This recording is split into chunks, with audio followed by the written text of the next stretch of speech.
Hello, my name is Ashley Edes, and I would like to tell you about some recent research I conducted, along with my colleagues Barbara Wolf and Doug Cruz, on allostatic load and social relationships in female gorillas housed at the Columbus Zoo. Most of us are very familiar with the concept of stress and how it can affect our lives. For example, we know that experiencing higher amounts of stress negatively impacts our bodies, leading to somatic damage that can later cause illness, promote the development of chronic disease, and even shorten lifespans.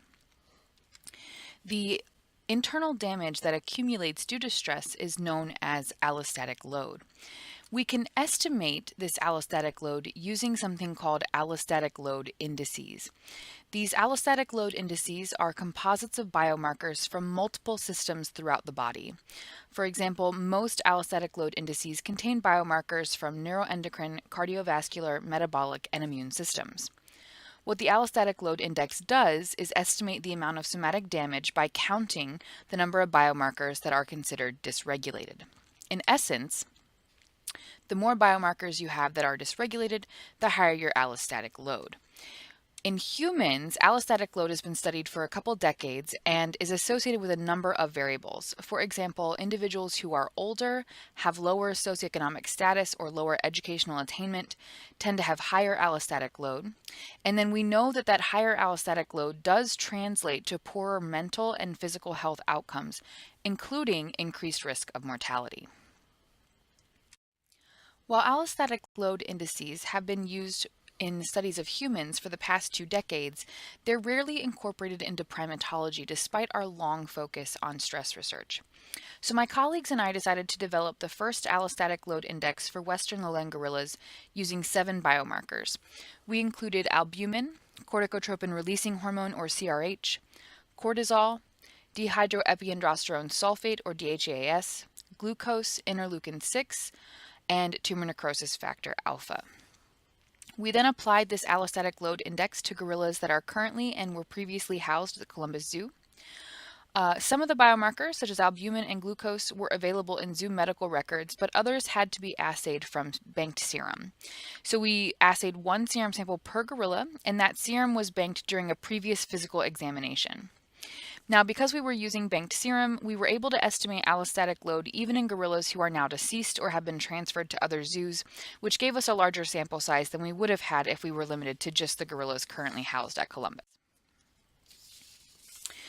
Before getting into our results, I will briefly describe how allostatic load is calculated, but please feel free to email me if you have any additional questions. We followed the traditional methodology for calculating allostatic load, which is to use quartile cut points. So what we do there is take the sample distribution for each biomarker and we divide it into quartiles. Now, for albumin and IL-6 in our sample of gorillas, there were significant differences between males and females, so we used sex-specific quartiles for those 2 biomarkers. In order to get an allostatic load score, we then added up all the biomarkers that were considered high risk for an individual. Because we have 7 biomarkers, scores could range anywhere from 0 to 7. If a gorilla got a score of 0, that would mean they had absolutely no biomarkers dysregulated to the point that they would be considered high risk. And if we had a gorilla with a score of 7, that would mean all of their biomarkers were dysregulated to the point that we would consider them to be high risk. And then, of course, gorillas can fall in between anywhere on the spectrum. So what we do is we just sum up the number of biomarkers that would be considered high risk. Albumin and DHEAS become dysregulated on the lower end, so the first quartile was considered high risk for those biomarkers.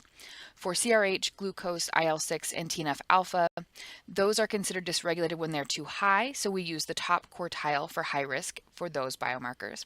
And then cortisol can become dysregulated in either direction, so we used a split quartile, meaning that we counted values either in the bottom 12.5% or in the top 12.5% of the distribution as being high risk. And so then once you add up the number of high risk biomarkers each gorilla has, you get an allostatic load score or estimate for each individual, and you can use those scores to conduct your analyses. We are actually in the process right now of finishing up analyses on a much larger sample of zoo-housed gorillas, but this slide highlights our original findings from our pilot study. We observed a range of 0 to 4 in the gorillas housed at the Columbus Zoo, meaning the gorillas had anywhere from 0 to 4 biomarkers that were dysregulated to the point of being high risk. We saw significant associations between allostatic load and a number of variables that closely correspond to results that we see in human research, such as age, sex, rearing history, stressful events, markers of morbidity like creatinine and triglycerides, and with mortality risk. What drove the particular project that we're going to get into now is this difference here that I've highlighted with the circle.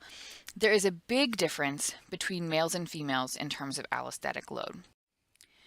As you can see from this slide, females have significantly higher allostatic load than males. In fact, that difference is more than twofold. And so I immediately wanted to know what was causing this difference.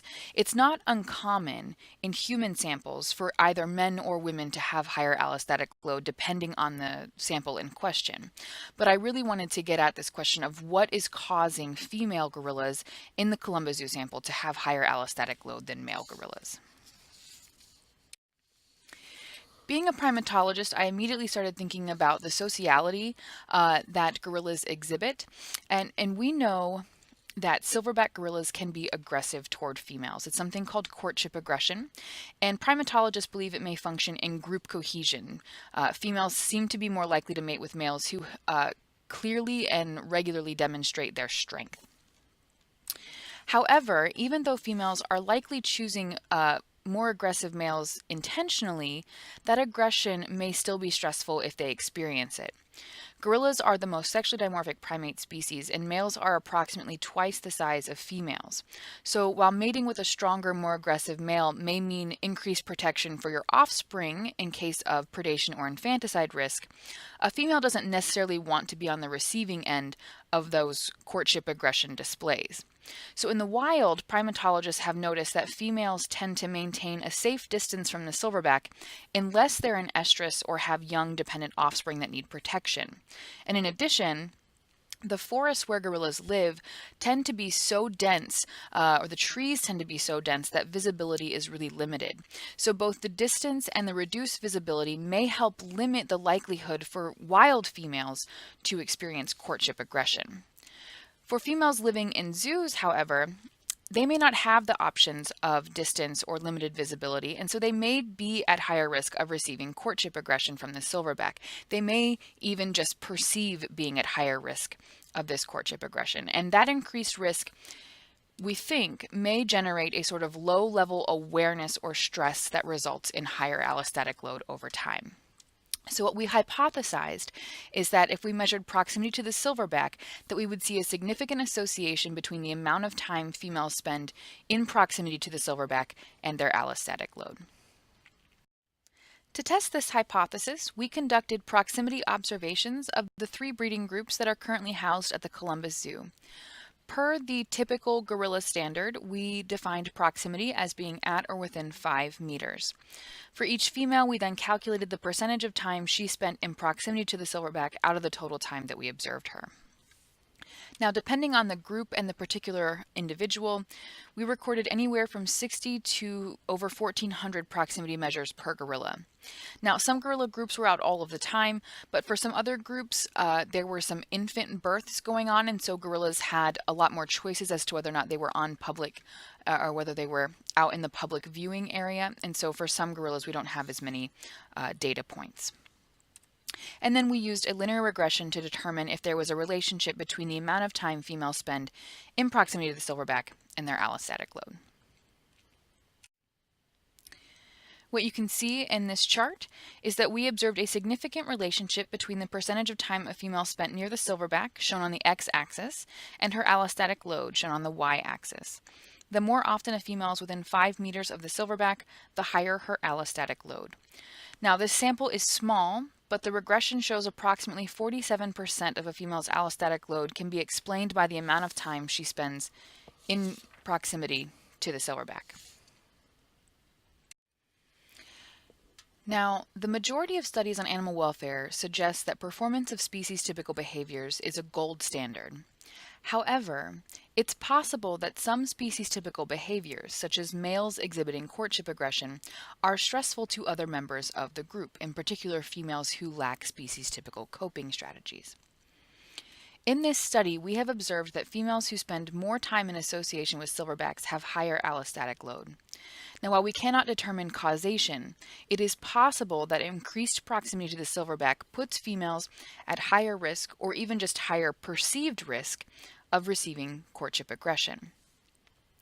So even though courtship aggression is a species-typical behavior for males, it is likely a stressor for females, and some zoo enclosures just may not be arranged to permit females to engage in their species-typical coping strategies, such as increased distance or reduced visibility, and that might result in higher allostatic load for females. As we know from human research and from the results of our original pilot study, having a higher allostatic load is associated with indicators of poor health, such as increased circulating triglycerides and creatinine, as well as increased risk of mortality.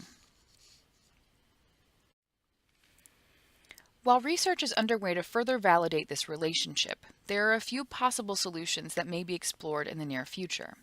For example, zoos may be able to make affordable changes to husbandry and management that may give females more choices over how close they are to the silverback.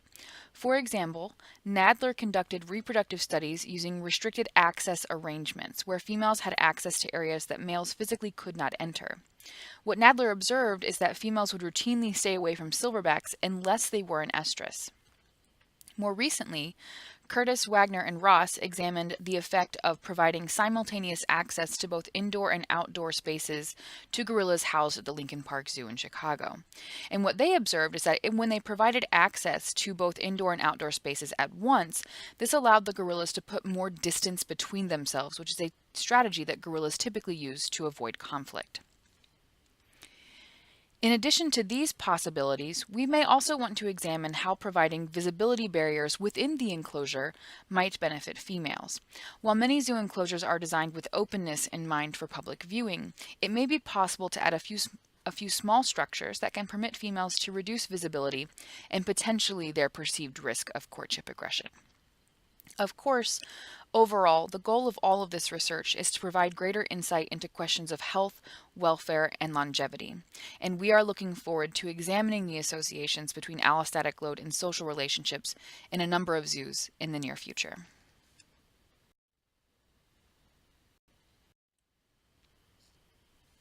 If you have any questions or comments about this research, I do hope you'll reach out to me. My contact information is there on the bottom of the slide. We'd like to thank our research assistants as well as the keepers and veterinarians at the Columbus Zoo, and funding for this research was provided by both the Columbus Zoo and the Department of Anthropology at The Ohio State University. Thank you for your time.